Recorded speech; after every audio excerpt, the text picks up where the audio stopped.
MP board class 12th वाले सभी बच्चों के लिए, सभी प्यारे भैया बहनों के लिए भौतिक शास्त्र के लिए जो क्वेश्चन पेपर हमारे चैनल के द्वारा बताया जा रहा है, जो कि त्रैमासिक परीक्षा के लिए है, वर्ष है 2026-27।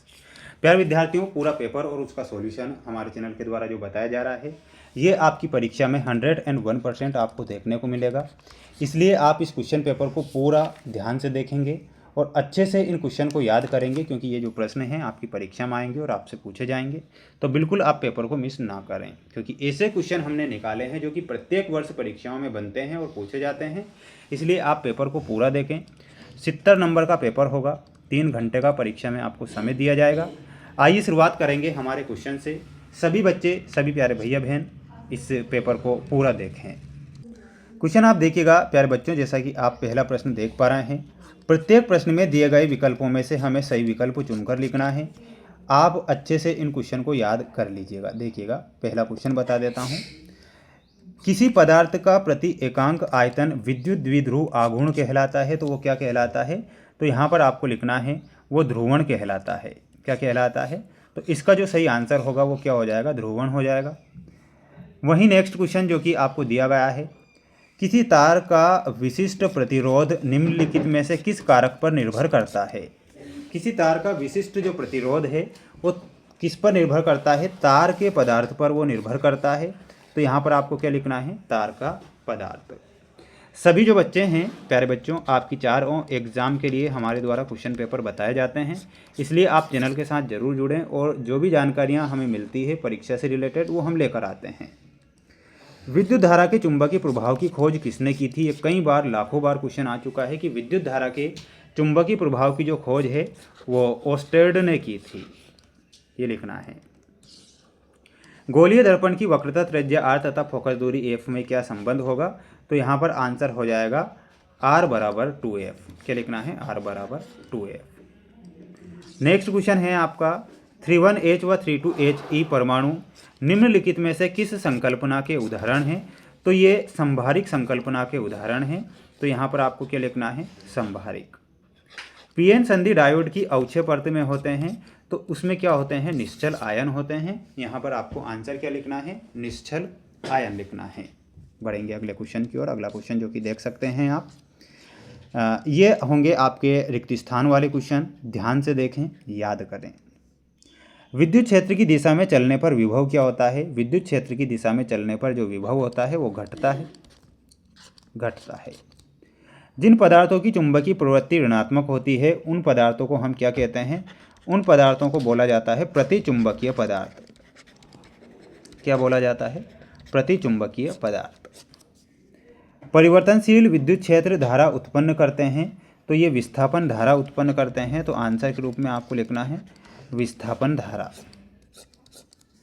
परावर्ती दूरदर्शक में के रूप में अवतल दर्पण का उपयोग किया जाता है, तो वो किसके रूप में किया जाता है? अभिदृश्य के रूप में किया जाता है। मैं ऊपर आंसर लिख रहा हूँ, इसका आंसर लिख लीजिएगा इसका ना, अभिदृश्यक।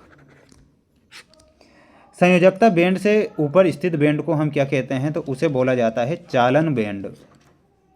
पी प्रकार के अर्धचालक में की सांद्रता इलेक्ट्रॉनों की सांद्रता की तुलना में अधिक होती है, तो यहाँ पर आपको लिखना है होल्स की सांद्रता। होल्स की सांद्रता। अगला क्वेश्चन है आपका, स्क्रीनशॉट तुरंत लेना है और याद करना है। पेपर के पीडीएफ आपको चाहिए तो आप बता सकते हैं। कोटर गुहा के भीतर विद्युत क्षेत्र सदैव ही शून्य होता है, तो ये आपका क्या होगा? सत्य होगा। अर्धचालकों की प्रतिरोधकता ताप बढ़ाने पर बढ़ती है, यह गलत होगा। विद्युत चुंबकीय क्षेत्र में स्थिर आवेश पर लगने वाला लोरेंज बल शून्य होता है, तो ये सत्य लिखना है। विद्युत चुंबकीय तरंगें निर्वात के अतिरिक्त किसी अन्य भौतिक माध्यम से गमन नहीं कर सकती है, तो ये क्या हो जाएगा? आपका गलत हो जाएगा। सिलिकॉन और जर्मेनियम दोनों यौगिक अर्धचालक के उदाहरण हैं, तो ये बिल्कुल गलत होगा।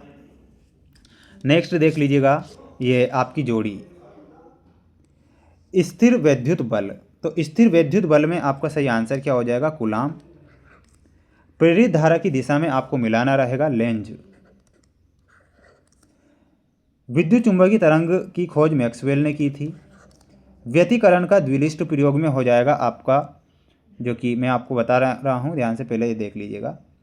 व्यतिकरण का द्विलिष्ट प्रयोग है ना, इसमें आपका हमारा 7th है ना, थोड़ा सा यहाँ पर इसे सही करना पड़ेगा। देखिएगा। तो यहाँ पर आपको मिलाना है यंग से। किससे मिलाना है? यंग से। द्रव्य की द्वैत प्रकृति में आपका हो जाएगा डिब्रागली समीकरण। द्रव्यमान ऊर्जा समतुल्यता संबंध में आपको मिलाना है आइंस्टाइन से। तो ये जोड़ी रहेगी। अगला क्वेश्चन है आपका, एक वाक्य में उत्तर लिखिए वाले क्वेश्चन, ध्यान से आप देखिए। वायु में स्थित एकांक धनावेश से निकलने वाले कुल विद्युत फ्लक्स का मान लिखिए। तो कुल विद्युत फ्लक्स का मान क्या हो जाएगा? तो यहाँ पर आपको क्या लिखना है? 1/E0। किसी विद्युत परिपथ में धारा को मापने वाले यंत्र का क्या नाम है? तो उसे हम क्या कहते हैं? अमीटर कहते हैं, अमीटर। शुद्ध प्रतिरोध की परिपथ के लिए शक्ति गुणांक का मान कितना होता है? तो इसमें आपको क्या लिखना है? 1। किस स्थिति में प्रिज्म के अंदर अपवर्तित किरण प्रिज्म के आधार के समांतर हो जाती है? तो न्यूनतम विचलन की स्थिति में। क्या लिखना है? न्यूनतम विचलन की स्थिति में, न्यूनतम विचलन की स्थिति। शुद्ध अर्धचालक में त्रिसंयोजी अशुद्धियां मिलाने पर किस प्रकार का अपद्रव्य अर्धचालक प्राप्त होगा? तो इसमें आपको लिखना है पी प्रकार का, पी प्रकार का, ये लिखना है। इसके बाद में प्यारे विद्यार्थियों, ये जो क्वेश्चन आप देख रहे हैं ये भी बेस्ट और मोस्ट इम्पोर्टेंट क्वेश्चन है। इनके आंसर अभी मैंने निकाले नहीं हैं, है ना। जैसे ही निकाल कर इस पेपर में ही मुझे सेट करना पड़ेगा, तो उसके लिए कुछ समय लगेगा। तो उस समय में आपके को इन क्वेश्चन को याद कर लेना है जो मैंने बताए हैं। सभी सेट पेपर डालूंगा जो कि मोस्ट और इम्पोर्टेंट के तौर पर डालूंगा। आपसे बस इतना कहना है कि किसी प्रकार से आप रियल या फिर वायरल पेपर के चक्कर में ना रहें। जितना ज़्यादा हो सके हमारे चैनल के द्वारा जो मोस्ट इम्पोर्टेंट प्रश्न बताए जा रहे हैं, जो कई बार परीक्षाओं में बने हैं, उन्हें पढ़ें, क्योंकि ये क्वेश्चन आपकी चारों एग्जाम में पूछे जाएंगे। त्रैमासिक हो, अर्धवार्षिक हो या फिर वार्षिक परीक्षा हो, सभी में पूछे जाएंगे। तो आप इन्हें ज़रूर पढ़ कर जाइएगा।